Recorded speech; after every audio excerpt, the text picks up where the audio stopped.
मेरी तीसरी बेटी पैदा हुई तो मैं इससे बहुत नफरत करती थी। यहाँ तक कि मैं उसे अपना दूध भी नहीं पिलाती थी। मुझे उसकी कोई परवाह नहीं थी। मगर मुझे हैरत इस बात पर हो रही थी, जब वो पेशाब करती तो उसका गीला बिस्तर खुद ब खुद बदला हुआ होता। मैं उसको खाने को भी कुछ न देती। फिर भी वो दिन पर दिन मोटी होती जा रही थी। फिर एक दिन जब मुझे उसका राज पता चला तो मेरी रूह कांप गई, क्योंकि मेरी बेटी के साथ तीन बेटियों के बाद आज मुझे याद है, जब मेरी पहली बेटी पैदा हुई थी तब मैं कितनी खुश थी। वो मेरी और अहमद की मोहब्बत की पहली निशानी थी। इसके आने से मुझे माँ का दर्जा मिला था।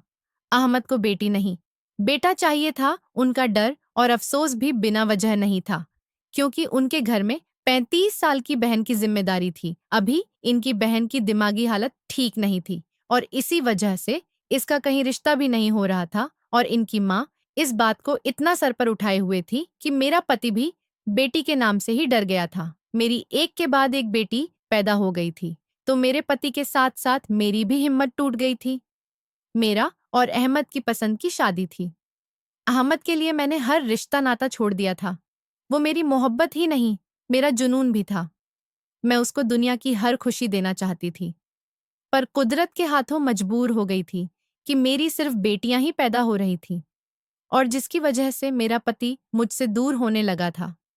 मैं हर तरह की कोशिश करके इन्हें खुश रखना चाहती थी। मेरी सास भी अब अहमद को मेरे खिलाफ भड़का रहती थी कि तेरी बीबी तुझे बेटा नहीं दे सकती तो दूसरी शादी कर ले। वह अपनी माँ के कहने पर दूसरी शादी करना चाहते थे। इनकी माँ इनके लिए रिश्ता भी देख रही थी। तभी मैं तीसरी बार उम्मीद से हो गई थी। मैं फिर से अहमद के बच्चे की माँ बनने वाली थी। तो मैंने अहमद से कहा कि आप इस बच्चे की पैदाइश तक रुक जाएं। मुझे यकीन है कि इस बार बेटा ही होगा। बेटे की उम्मीद पर वो भी काफी खुश रहने लगे थे। मेरा ख्याल भी रखते वक्त का पहिया चलता रहा और इंतजार के दिन खत्म हो गए। मेरी डिलीवरी के पूरे 9 महीने हो चुके थे। इस बार मुझे पूरा यकीन था कि मुझे बेटा ही पैदा होगा और इस बार मुझे खुशी जरूर मिलेगी और मेरा घर टूटने से बच जाएगा। एक दिन मेरी तबीयत खराब हुई। मैंने अपनी सास को बताया। कुछ ही देर में उन्होंने अहमद से कहकर गाड़ी मंगवाई और हम बच्चे के सारे सामान के साथ अस्पताल के लिए रवाना हो गए। वहां पहुंचकर मुझे लेबर रूम में ले गए। अहमद और मेरी सास बेसब्र से बाहर इंतजार करने लगे, पर अंदर पहुंचकर मुझे तकलीफ और ज्यादा बढ़ गई थी। मैंने पहले भी 2 बेटियां पैदा की हुई थी। मुझे अंदाजा था कि बच्चा पैदा करना बहुत मुश्किल काम होता है, लेकिन इस बार की जो तकलीफ थी वह बहुत ज्यादा थी। मैं किसी भी तरह से बर्दाश्त नहीं कर पा रही थी।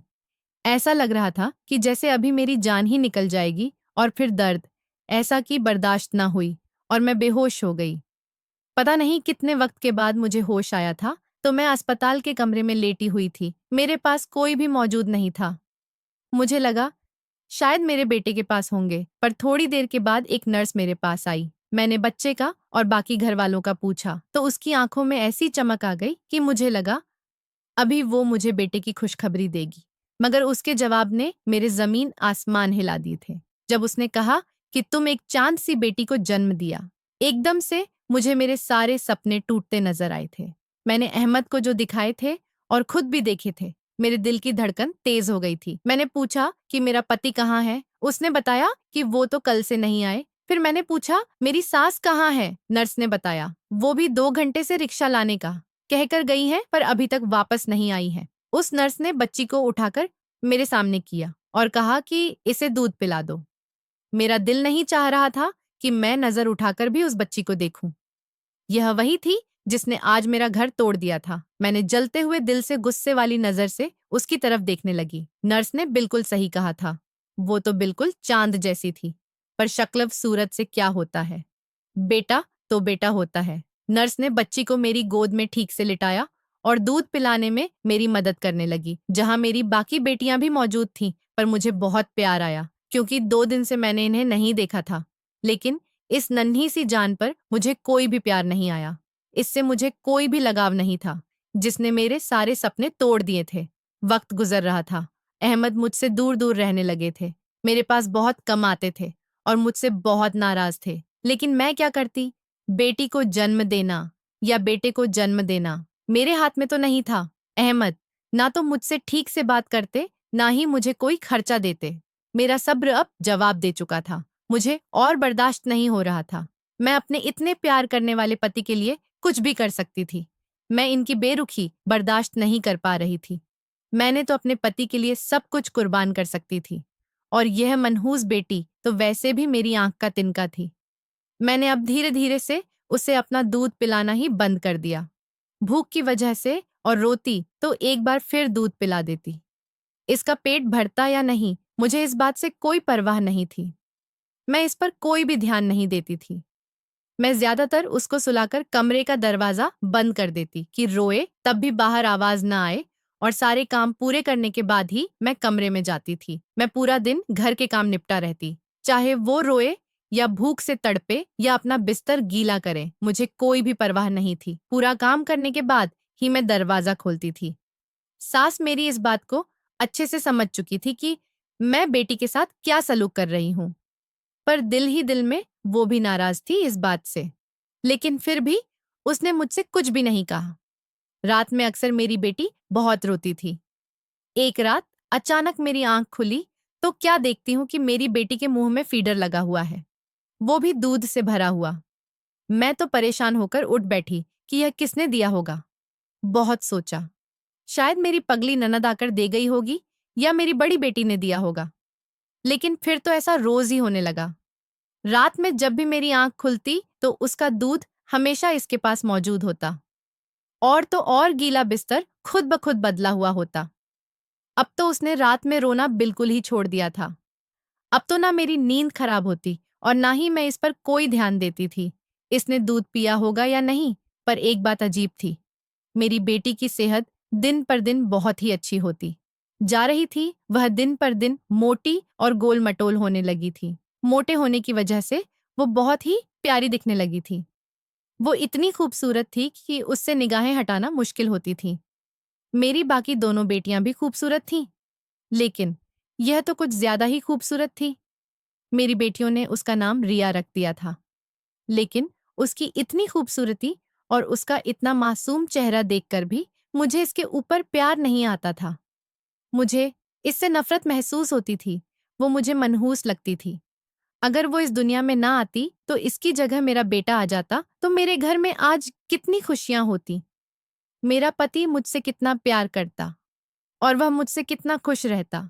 लेकिन सिर्फ और सिर्फ इसकी वजह से मेरे और अहमद के बीच दूरियां आ गई थीं। अब वो थोड़ा थोड़ा बोलने लगी थी। इसकी आवाज सुनकर इसकी पागल बुआ या बहन इससे बात करने चले आते थे, पर मैं कभी इसे कमरे से बाहर नहीं लाती थी। ना ही कभी इसके बाप या दादी ने कहा कि बच्चे को बाहर लाओ। एक दिन मैं काम में इतनी बिजी हो गई थी कि सो जाने की भी फुर्सत नहीं थी, क्योंकि उस दिन अहमद के कुछ मेहमान आए हुए थे। सारा दिन कमरे में जाना ही नहीं हुआ था। शाम को इतनी थक चुकी थी कि कमरे में पहुंचकर बस एक नजर उस पर डाली थी, लेकिन वो देखने में बिल्कुल भी भूखी नहीं लग रही थी। हालांकि मैं सुबह से उसको देखा भी नहीं था, ना ही उसको एक चम्मच दूध पिलाया था, लेकिन वो तो बिल्कुल भूखी नहीं लग रही थी। मैं भी आते ही सो गई। रात के 2 बजे मेरी आंख खुल गई तो मुझे उसका ख्याल आया। वो खेलते खेलते ना जाने कब अकेले झूले पर लेटे लेटे सो गई थी। इसके झूले के पास एक खिड़की थी जो उस वक्त खुली हुई थी। मैं जल्दी से उठी और उसके पास जाकर देखा, लेकिन वो तो बहुत ही प्यारे से कंबल से लिपटी सो रही थी। दूध का आधा भरा नया फीडर उसके पास पड़ा हुआ था, जिसको शायद उसने आधा पीकर छोड़ दिया था। मैंने उस कंबल को छूकर देखा तो कंबल काफी महंगा लग रहा था, पर यह किसने लाकर मेरी बेटी पर डाला होगा, यह समझ नहीं आ रहा था। क्या अहमद को तरस आ गया था? इस पर मैंने बहुत सोचा, पर मैं कोई नतीजा नहीं निकाल पाई। खिड़की और दरवाजे बंद की और सो गई। सुबह अहमद पर मेरी खास नजर थी कि कहीं यही बेटी के पास जाकर इसका ख्याल नहीं रख रहे, पर सारा दिन ऐसा कुछ महसूस नहीं हुआ। अहमद इसके पास बिल्कुल भी नहीं जाते थे। मैं तो फिर भी कभी कभार जाकर उसको देख लेती थी। इसकी दादी से तो वैसे भी कोई उम्मीद नहीं थी, इसलिए मेरी परेशानी दिन ब दिन बढ़ने लगी थी, और मुझे नहीं पता था। इससे भी बड़ा झटका तो मुझे अब लगने वाला था। दोपहर में मैं जब उसे फीड देने गई तो क्या देखती हूँ कि उसने बहुत ही प्यारा सा फ्रॉक पहना हुआ है। आंखों में काजल भी लगा हुआ था और माथे पर नजर का टीका लगाए वो झूले में झूल रही थी, और पास पड़े खिलौने से मेरी बेटी बहुत खुश हो रही थी। अब मुझे थोड़ा थोड़ा डर भी लगने लगा था। आखिर यह सब क्या था? मैं सारा दिन नजर रखती, कोई भी कमरे की तरफ जाता हुआ नजर नहीं आता था। तो फिर ये सब कौन कर रहा था? मैंने उस बात को छिपा ली और जल्दी से बाहर आ गई। परेशानी से मेरा अब बुरा हाल था। सास ने पूछा तो मैंने कह दिया कि तबीयत कुछ खराब है। बाकी सारा दिन घर के कोने में बैठी सोचती रही। मेरी एक बेटी की आदत थी कि जब वो स्कूल से आती तो सबसे पहले अपनी बहन के पास आकर उसे देखती, उससे बात करती, फिर जल्दी से आकर खाना मांगती थी। वह जैसे ही बहन के पास गई तो उसके झूले से वो खिलौना उठाकर बाहर ले आई। इसके बाहर आते ही उसकी दादी की नजर खिलौने पर गई। मेरी बेटी के हाथ से वो खिलौना छीन कर देखा तो मेरी सास की आंखें फटी की फटी रह गई। वो खिलौना हाथों में लेकर देखने लगी और उस खिलौने को दीवार के साथ रगड़ कर देखने लगी। मैं गौर से अपनी सास को देख रही थी कि आखिर वह ये सब क्या कर रही थी। मेरी सास मेरी तरफ भागी आई और कहने लगी कि तेरी बेटी यह खिलौना कहाँ से लेकर आई है। मैं जानते हुए भी अनजान बन रही थी। मैंने कह दिया, अम्मा जी मुझे नहीं पता ये खिलौना कहाँ से लेकर आई है। मैं अपनी सास के चेहरे को देखती रही। सास बोली, अगर मेरी बूढ़ी नजरें धोखा नहीं खा रही हैं तो यह पक्का सोने का लगता है। मैं झटके से उठी और खिलौना सास के हाथ से लेकर देखने लगी। वैसा दिख रहा था जैसे सोना का ही हो। मैं तो यह सोच भी नहीं सकती थी। तभी इतने में मेरी सास कमरे में गई और चादर लेकर बाहर आई और खिलौना मुझसे लेकर चादर के कोने में बांधा और बगल में छिपाकर कहीं बाहर चली गई। और मैं बैठी सोचती रही कि आखिर यह सब क्या हो रहा है। मेरी बेटी के पास ऐसी चीजें कहाँ से आ जाती हैं? अभी तक तो मुझे खुद भी नहीं पता था। मेरी बेटी हमेशा की तरह खेलने में बिजी थी। उसे कोई प्रेत आत्मा तो नहीं खिला रहा हो। मैंने झूले में पड़ा फीडर देखा तो जैसे मैं रख कर गई थी, वह वैसे ही भरा पड़ा हुआ था। मुझे बहुत गुस्सा आया। इसने कल से दूध नहीं पिया था, फिर भी चुप है और इतना हंस हंस कर खेल रही है। मुझे एकदम से रिया का हंसता हुआ चेहरा देखकर गुस्सा आ गया। मेरी खुशियों को आग लगाकर, मेरे सपनों को तोड़कर कितना खिलखिलाकर हंस रही थी। मैंने उस मासूम की गाल पर थप्पड़ मारा। मेरे थप्पड़ मार देने पर टकटकी लगाए मुझे देखती रही। फिर अचानक से वह रोने लग गई। मुझे इसके रोने से कोई परवाह नहीं थी। मैं उसे रोता हुआ छोड़कर बाहर आ गई थी। इतने में मेरी सास भी आ गई थी और मुझे बताया कि गली में जो सुनार की दुकान है वहां से खिलौना दिखाकर आई हूँ। यह तो खालिस सोने का है। हमारे तो भाग खुल गए। यह सुनते ही मेरे दिल और दिमाग सब सुन्न हो चुके थे। मैं बस बुद्ध बनी सुनती जा रही थी और कोई जवाब ना दे सकी। बस इतना कह पाई कि अम्मा जी अहमद को कुछ मत बताइएगा, वरना वह कहेंगे कि बच्चियां चोरी करती हैं, वरना सोना कहाँ से आएगा, क्योंकि खिलौना मेरी छोटी बेटी के पास से मिला था। यह तो सिर्फ मैं ही जानती थी। मेरी सास के दिमाग में भी यह बात आई। उन्होंने शर्त रखी कि आधा सोना वो रखें और आधा मुझे दे देंगी। मैं जो पहले ही बहुत डरी हुई थी, इसलिए इनकी शर्त मान ली और सोना आधा आधा कर लिया। सास ने अपना हिस्सा पागल बेटी के लिए छिपा लिया और मेरा हिस्सा सुनार के पास बेचकर मुझे पैसे लाकर दे दिए, क्योंकि खिलौना बहुत बड़ा और भारी था, काफी ज्यादा महंगा बिका था। मेरे हिस्से में 5 लाख आए थे। मैंने इतने पैसे जिंदगी में पहली बार देखे थे। पैसे लेते हुए मेरे हाथ कांप रहे थे, फिर भी पैसों की खुशी बहुत थी। मैंने पैसे लेकर संदूक में रखे और संदूक अपने बेड के नीचे छुपाकर रख दिया। अगले दिन मैं कुछ पैसे लेकर बाजार गई और खुद पर खूब सारे पैसे खर्च किए। अपने लिए कई सामान खरीदा, राशन का सामान खरीदा, फल सब्जियां, दूध दही। मैं अब घर में खूब अच्छा अच्छा खाना बनाती और अहमद को खुश रखने के लिए खुद को खूब सजाती संवारती। अहमद भी अब थोड़ा थोड़ा मुझसे खुश रहने लगे थे और यह सब कुछ देखकर मैं बहुत खुश होती थी। मेरे 2 महीने बहुत ही अच्छे गुजरे। अब मेरी छोटी बेटी थोड़ी बड़ी होने लगी थी, पर मेरा इस पर अब भी कोई ध्यान नहीं होता। एक दिन मैंने संदूक खोला तो पैसे तो सिर्फ 1 लाख ही बचे थे। मुझे परेशानी होने लगी, यह भी खर्च हो जाएंगे तो क्या करूंगी। फिर मैंने पति को 2 लाख देकर दिए कि आप कोई छोटा मोटा बिजनेस शुरू कर लो। मैंने आपको कारोबार शुरू करवाने के लिए कर्ज पर पैसे लिए हैं। वो बहुत खुश हुए और मेहनत करने लगे और फिर अल्लाह का ऐसा करम हुआ, इन पैसों से किया हुआ बिजनेस खूब चल पड़ा। अब हमारे घर के हालात बहुत ही अच्छे हो गए थे। पर मेरे पति को अब भी बेटे की ख्वाहिश थी। कभी कभी वो मुझे प्यार से मनाते कि दूसरी शादी के लिए इजाजत दे दो, पर मैं नहीं मानती थी। दिल में डर भी होता था कि कभी शादी करके घर आगे आ गया तो मैं क्या बिगाड़ लूंगी। फिर उस बेटी पर गुस्सा होता कि मनहूस क्यों पैदा हो गई। इसी गुस्से में मैंने एक बार फिर से मारने के लिए इस पर हाथ उठाया, लेकिन इस बार बहुत ही अजीब हादसा हुआ। इसे मारने से पहले मेरे हाथ में बहुत तेज दर्द होने लगा। जब मुझसे बर्दाश्त नहीं हुआ, मैंने जल्दी से दुपट्टा खींचकर अपना हाथ बांधा और दर्द इतना था कि कम होने का नाम ही नहीं ले रहा था। मैंने जल्दी से हाथ पर तेल लगाया, लेकिन दर्द था कि बढ़ता ही जा रहा था। थोड़ी देर बाद मैंने ध्यान से देखा तो मेरा हाथ पूरा नीला हो चुका था। मैं फौरन डॉक्टर के पास चली गई। डॉक्टर ने पूछा, क्या हुआ है? तो मैंने शर्मिंदगी से कहा कि हाथ पर भारी चीज के दब जाने की वजह से नीला पड़ गया है। पर हकीकत मैं ही जानती थी कि मैं इस छोटी सी जान को मारने के लिए हाथ उठाया था। तब से मेरे हाथ में दर्द शुरू हुआ है और वो नीला पड़ना शुरू हो गया है। अब मुझे लगने लगा था कि जरूर मेरी बेटी के साथ ऐसी कोई ताकत थी जो आम नहीं थी। एक दिन तक मेरा इलाज चलता रहा। पति के हजारों रुपए लग गए थे। तब कहीं जाकर मेरा हाथ ठीक हुआ। अब मुझे अपनी बेटी से डर लगने लगा था। मैं बहुत कम उसके पास जाती हूँ। उसके कपड़े खुद ब खुद बदलते हुए भी देखे थे। जब मैं बाहर होती और वापस आती तो उसकी हर चीज साफ सुथरी मिलती। माथे पर नजर का टीका लगा होता, नए नए कपड़े पहने होती, इसके नीचे का बिस्तर बदला हुआ होता, नया कंबल ओढ़े होती खेल रही होती थी। मैं तो कभी इसके पीछे का बिस्तर भी बदला नहीं करती थी। कभी कभी तो वो गीले बिस्तर पर ही पड़ी रहती थी। लेकिन अब उसका बिस्तर भी चेंज होता था, एकदम साफ सुथरा मिलता था। मैंने किसी को कुछ भी नहीं बताया था। सब समझते थे कि मैं बहुत अच्छी माँ हूँ। मेरी सास अक्सर बच्ची को देखकर यह कहती कि यह तो बिल्कुल अपनी बुआ पर गई है। वक्त का पहिया तेजी से चलता रहा। मेरी बेटियां बड़ी हुईं और छोटी बेटी अब 12 साल की उम्र तक पहुंच गई थी। वो मेरी बेटियों में सबसे प्यारी, सबसे ज्यादा खूबसूरत थी। इस उम्र में ही उसने घर के सारे काम भी संभाल लिए थे। पर मेरे दिल में अभी तक उसकी कोई जगह नहीं बन सकी थी। अब मुझे एक बेटे की कमी महसूस होती थी। बच्चियां बड़ी हो गई थीं। काश कि इनके साथ हर जगह उनका भाई होता।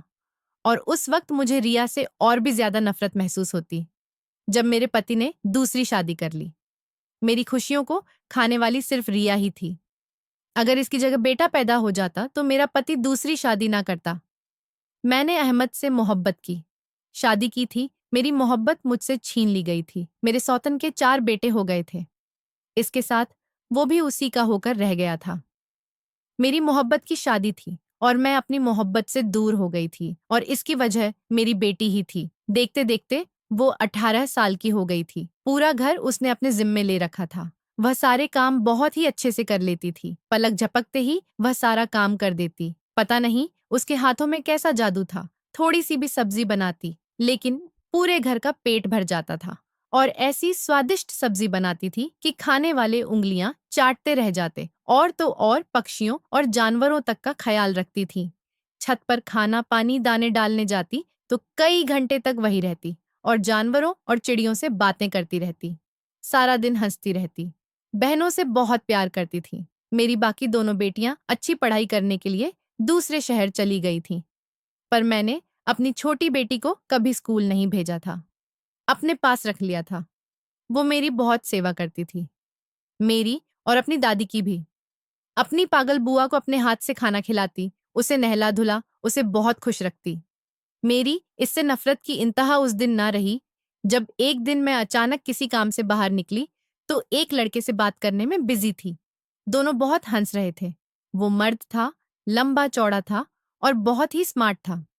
इतना खूबसूरत था, ऐसा लग रहा था कि जैसे अभी अभी आसमान से उतरा हुआ कोई शहजादा हो। उस लड़के ने रिया के हाथ पकड़ रखे थे और वो रिया से कुछ कह रहा था और फिर देखते ही देखते उसने रिया को गले लगा लिया और रिया भी उसकी बाहों में सिमट गई। यह सब कुछ देखकर मैं गुस्से के मारे आग बबूला हो रही थी। अब उस लड़के की नजर भी मुझ पर पड़ चुकी थी।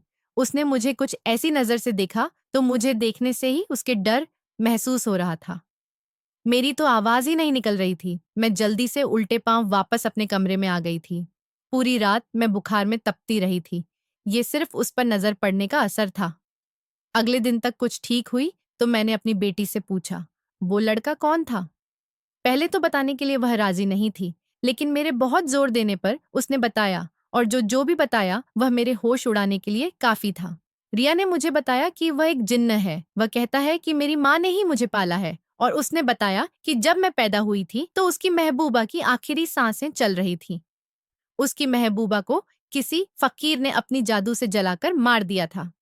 इस जिन को बहुत गुस्सा आया और उस फकीर को मारने वाला था। जब फकीर को लगा कि अब यह जिन मुझे मार डालेगा, तो फकीर ने कहा कि मुझे छोड़ दो, मैं तुम्हें बहुत ही जरूरी बात बताऊंगा।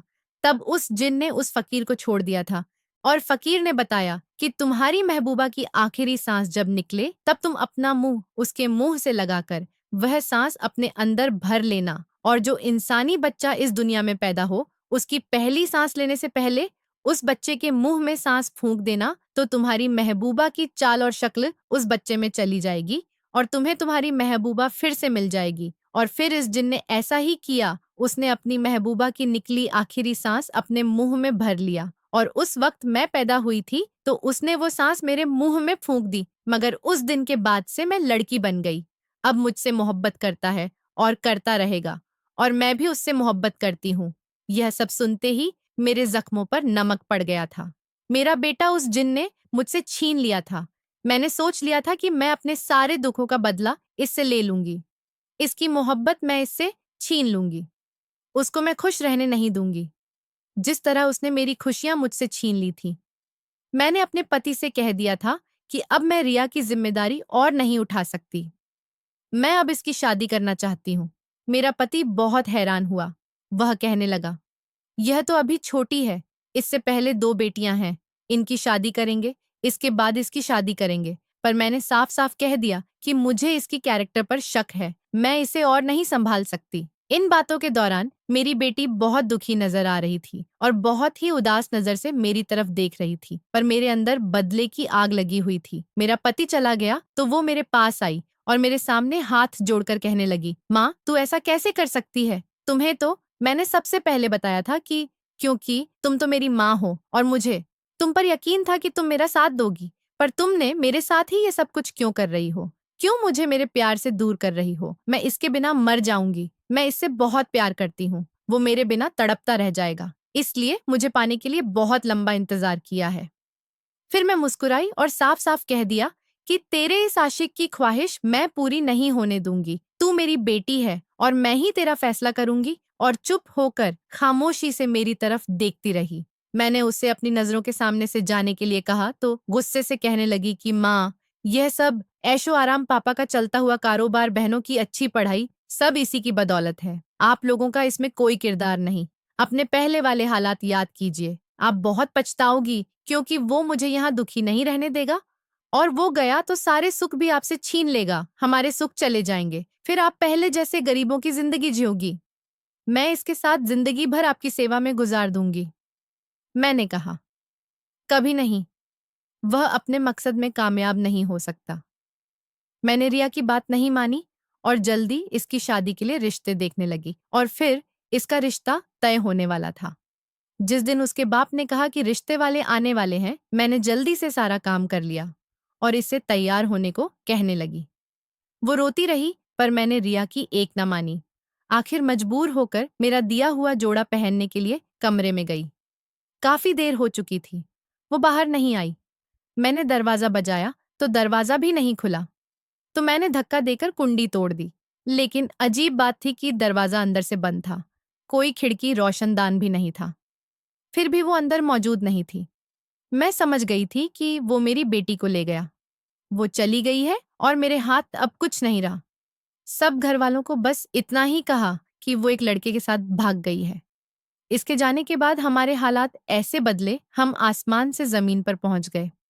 ना तो मेरी बेटियों की पढ़ाई पूरी हो सकी और ना ही मेरे पति का कारोबार आगे चल सका। हम सब एक दूसरे से लड़ते झगड़ते रहते हैं। मेरे किसी को कोई भी परवाह नहीं। बस एक वही थी, सेवा करती थी, मुझे दिल से प्यार करती थी। सब कुछ होने के बाद मुझे रिया का एहसास हुआ। रिया ही थी, देखभाल करती थी, मुझे दिल से प्यार करती थी। आज वो नहीं है तो मुझे इसका एहसास हो रहा है। मैंने इस मासूम के साथ बचपन से ही बहुत गलत किया था और आज मैं बिल्कुल अकेली हो गई हूँ। मेरी दोनों बेटियां अपनी पसंद से शादी कर ली हैं। मेरे भगवान ने मुझे मेरे की बहुत बड़ी सजा दी। अब मुझे कोई एक चम्मच पानी पिलाने वाला भी नहीं बचा। आज मैं बहुत रोती और दुआ करती हूँ कि मेरी बेटी वापस आ जाए। इसका कोई पता नहीं था। दोस्तों, आप मेरी बेटी के लिए दुआ करें। वह जहां भी हो वापस आ जाए। आशा करती हूँ आपको हमारी कहानी अच्छी लगी होगी। अगर आपको हमारी कहानी अच्छी लगी तो वीडियो को लाइक एंड शेयर करें, चैनल को सब्सक्राइब करें। वीडियो देखने के लिए आपका धन्यवाद।